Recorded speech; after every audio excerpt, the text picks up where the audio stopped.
Hello, my name is Tim McCafferty. I'm one of the ministers of the Kilburn Church of Christ and also a deacon at the Woodlawn Church of Christ. It has been my assignment to speak about the book of Joel. Joel is a minor prophet in the Old Testament and uses a devastating plague and drought to warn the people of the coming day of the Lord. The people of Judah needed to repent, and therefore the plague and the drought was to let them know that that was going to be a punishment from God until they did.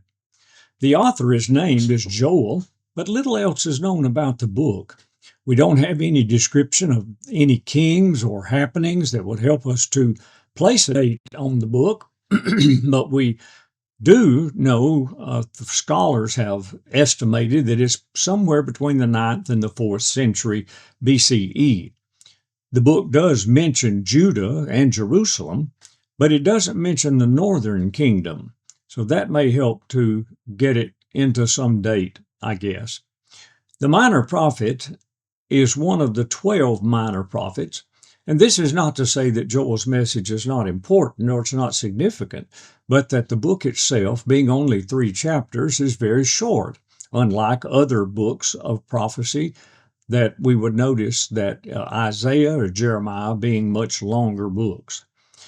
In summary, the book talks about a plague and a call to repentance from chapter 1 through chapter 2 at verse 17. It's an unprecedented disaster. The book opens with this great plague of locusts that devours everything in its coming. It's unstoppable. Joel describes it much like an army that is unstoppable and is going to destroy everything in its wake. Then we notice he mentions the day of the Lord. The plague is a metaphor for the coming of the day of the Lord, a time of divine judgment. He warns that the day is near and brings destruction and darkness. We also notice that this plague and the drought is a call to repentance. That is, Joel calls on the priest of the people to weep and to mourn and to declare a holy fast.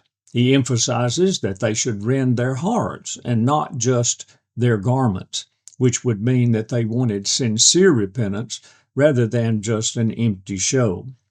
Then in chapter 2 through chapter 3, we notice that God promises to restore everything to Judah that they have lost. If they will repent, God will bring them back to the happy time that they had before they departed from him.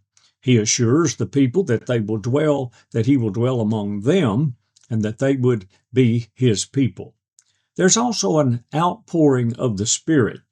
We notice that the people's repentance would lead to God pouring out his Spirit upon the people. And though all those things that had been consumed and done away with would be restored to them. We notice also that the final chapter declares God's judgment upon the nations that have wronged Israel. During their time of devastation, the nations were treating them poorly, and God says that he would gather the enemies in the valley of Jehoshaphat, and there would be a great reckoning there. The book ends with a renewed creation, blessings from God, because the people did in fact repent. There's symbolic language in this plague. We notice that divine judgment comes as a discipline to the people, and they're meant to rouse Judah to their spiritual complacency. That is, the destruction of the land and the crops is a resulting famine, a mirror of spiritual famine and, of course, unfaithfulness. The day of the Lord is a harbinger of the catastrophic things that would come in the last days. The destruction of the land and of the crops and the resulting famine mirrors the spiritual devastation and unfaithfulness of the people.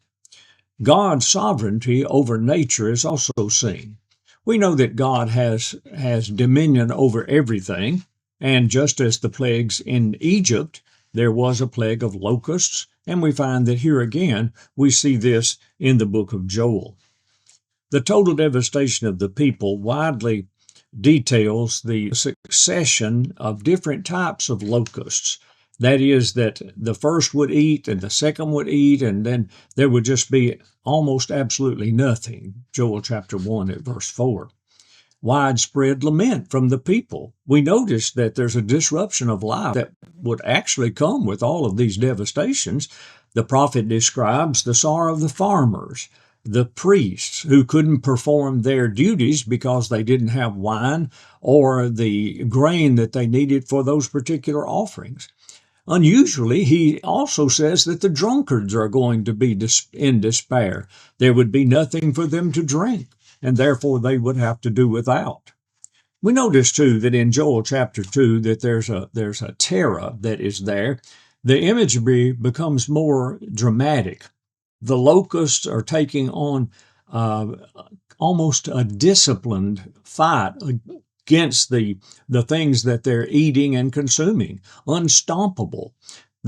Joel describes their fluttering wings as the horses in chariots, great sounds. The sun and moon is darkened because of their immense size, and the sheer number of them is without canning. The purpose of the plague, of course, is to call for repentance, wanting the people to come back to where God will have them to be. National repentance. The whole nation would be affected by this. Rend your hearts, not your garments, as he said. There is, of course, hope of restoration.